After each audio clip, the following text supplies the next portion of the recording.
بسم اللہ الرحمن الرحیم۔ واجب الاحترام ناظرین کرام، السلام علیکم ورحمۃ اللہ وبرکاتہ۔ آج میں آپ کے ساتھ جناب جاوید احمد غامدی صاحب کی کتاب ہے مقامات، اس کی ابتدائی تحریر شیئر کروں گا۔ جناب جاوید احمد غامدی صاحب اس زمانے کے بہت بڑے اسلامک ریسرچ اسکالر ہیں۔ تعلیم یافتہ اور اعلیٰ تعلیم یافتہ اور زعماء حضرات ان کی تحریروں سے بہت متاثر ہوتے ہیں۔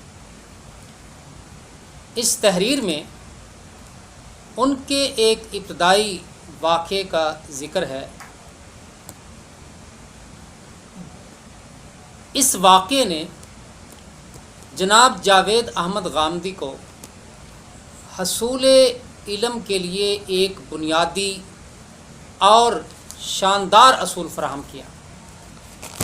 ناظرین کرام، میں اپنے حوالے سے عرض کر دوں کہ میں زبان کو ماہرانہ انداز سے نہیں جانتا، لہٰذا الفاظ کے تلفظ اور دیگر زبان دانی کے حوالے سے جو غلطیاں مجھ سے ہوں گی میں اس کے لیے معذرت خواہ ہوں۔ اس تحریر کو پڑھنے کا ایک مقصد ہے جو ناظرین کرام پر آہستہ آہستہ واضح ہو جائے گا۔ تو چلیے اس کا آغاز کرتے ہیں۔ کتاب کا ٹائٹل ہے مقامات۔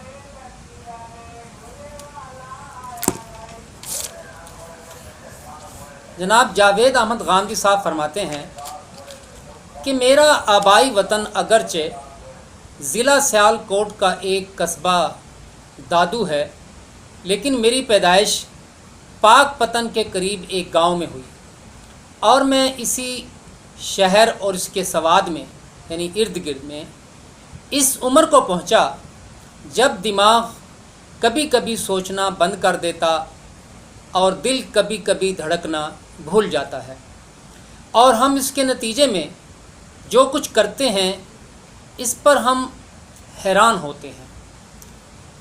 ایک شعر انہوں نے درج کیا ہے، وائے دیوانگی شوق کے ہر دم مجھ کو، آپ جانا ادھر اور آپ ہی حیران ہونا۔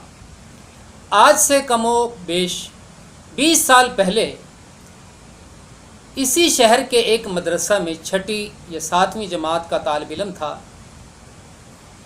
مدرسہ کی تعلیم کے ساتھ درس نظامی کی کتابیں بھی اس وقت تک میں نے غالباً قافیہ اور شرح جامی، یہ نحو کی کتابیں ہیں یعنی عربی گرامر کی، پڑھ لی تھیں۔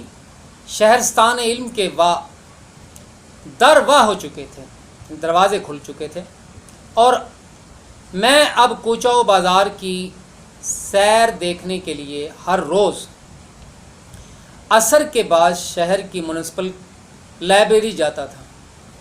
میرا گھر مضافات میں تھا، دیہات میں تھا۔ میں وہاں سے چل کر روزانہ پیدل لائبریری پہنچتا۔ شوق طلب بھی کیا چیز ہے، میرا یہ معمول برسوں رہا، لیکن مجھے یاد نہیں کہ طبیعت نے کبھی خستگی کی شکایت کی ہو، یعنی تھکاوٹ محسوس کی ہو۔ اس پر ایک فارسی شعر انہوں نے لکھا کہ طالباں را خستگی در راہ نیست، عشق خود راہ است و ہم خود منزل است۔ یعنی طالب علموں کے لیے تھکاوٹ کوئی اہمیت نہیں رکھتی، عشق ایک منزل ہے اور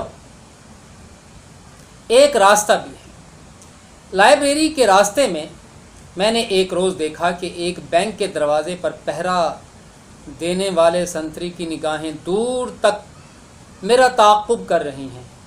چھوٹی عمر تھی، دل اور دماغ اس صورتحال سے پہلی مرتبہ خوف اور حیرت کے ملے جلے جذبات کے ساتھ دوچار ہوئے۔ اگلے کئی روز یہی ہوا تو خوف و حیرت پر تجسس نے غلبہ پا لیا۔ میں چاہتا تھا کہ آگے بڑھ کر اس کی وجہ معلوم کروں، لیکن ہمت نہیں پڑتی تھی۔ وہ بھی معلوم ہوتا تھا کہ کچھ کہنا چاہتا ہے لیکن راہ نہیں پاتا۔ گویا وہی معاملہ تھا جو غالب کے ساتھ بارگاہ عشق میں ہوا تھا۔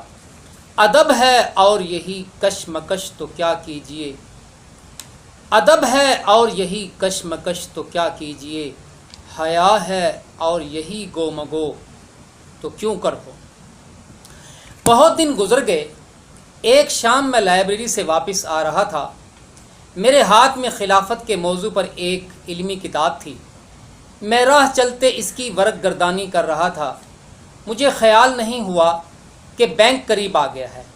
اچانک میں نے دیکھا وہ میرا راستہ روکے کھڑا ہے۔ میری نگاہ اس کے چہرے پر پڑی۔ اس کی داڑھی سے پانی کے قطرے ٹپک رہے تھے۔ اس نے غالباً ابھی وضو کیا تھا۔ اس کی آنکھوں میں بلا کی چمک، اس کی پیشانی پر سجدوں کا جمال تھا۔ بڑی محبت کے ساتھ اس نے مجھ سے پوچھا، تم یہ کتاب پڑھو گے؟ تم نصاب کی کتابوں کے علاوہ اس طرح کی علمی کتابیں بھی پڑھتے ہو؟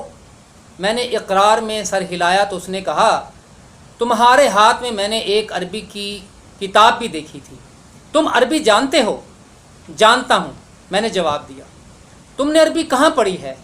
اس نے عربی میں مجھ سے سوال کیا۔ میں حیران رہ گیا۔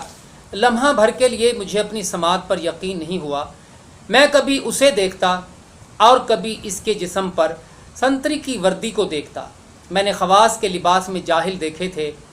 میرے لیے یہ پہلا تجربہ تھا کہ میں عوام کے لباس میں ایک عالم کو دیکھ رہا تھا۔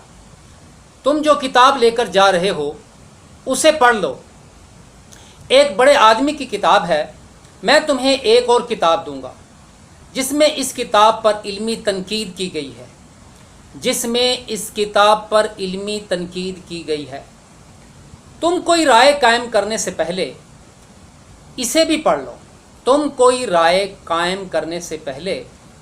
پڑھ لو۔ علم کی دنیا میں اشخاص کوئی اہمیت نہیں رکھتے، یہاں ساری اہمیت صرف دلیل کو حاصل ہے۔ پھر سنیے، علم کی دنیا میں اشخاص کوئی اہمیت نہیں رکھتے، یہاں ساری اہمیت صرف دلیل کو حاصل ہے۔ اس کے دوسرے دن جو کتاب انہوں نے مجھے دی، میں نے اسی دن اسے ختم کر لیا۔ یہ میری زندگی میں پہلا موقع تھا جب میں دلیل کی اہمیت سے واقف ہوا۔ میری یہی واقفیت آج بھی میری زندگی کی سب سے بڑی متاع ہے۔ میں نے اسے ایک سنتری سے حاصل کیا تھا۔ بعد میں نے لاہور کی سب سے بڑی درسگاہ میں فلسفہ اور انگریزی ادب کی تعلیم پائی۔ اس سے بڑی کوئی چیز یہ حقیقت کہ میں نے وہاں بھی حاصل نہ کر سکا۔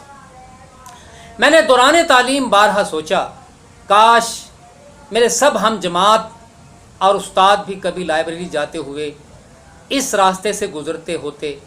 کئی سال بعد پچھلے ماہ میں پاک پتن گیا۔ ولی محمد صاحب اسی بینک کے دروازے پر ملاقات ہوئی۔ وہ آج بھی وہیں کھڑے تھے جہاں 20 برس پہلے میں نے انہیں دیکھا تھا۔ مجھے نہیں معلوم ان کی درسگاہ سے کوئی اور بھی فارغ ہوا ہو۔ ہوئی معزولی انداز و ادا میرے بعد۔ یہ 1986 کی تحریر ہے جناب جاوید احمد غامدی صاحب کی۔ اس تحریر میں انہوں نے علم کی دنیا میں ایک نہایت ہی شاندار اصول متعارف کرایا، اور یہ اصول انہوں نے ایک عام آدمی سے حاصل کیا۔ میں سمجھتا ہوں کہ آج اس دور میں بھی اس طرح کے اصول اپنا کر ہم دلیل کی اہمیت کو مزید معاشرے میں پھیلا سکتے ہیں اور اسے روایت دے سکتے ہیں۔ بہت بہت شکریہ۔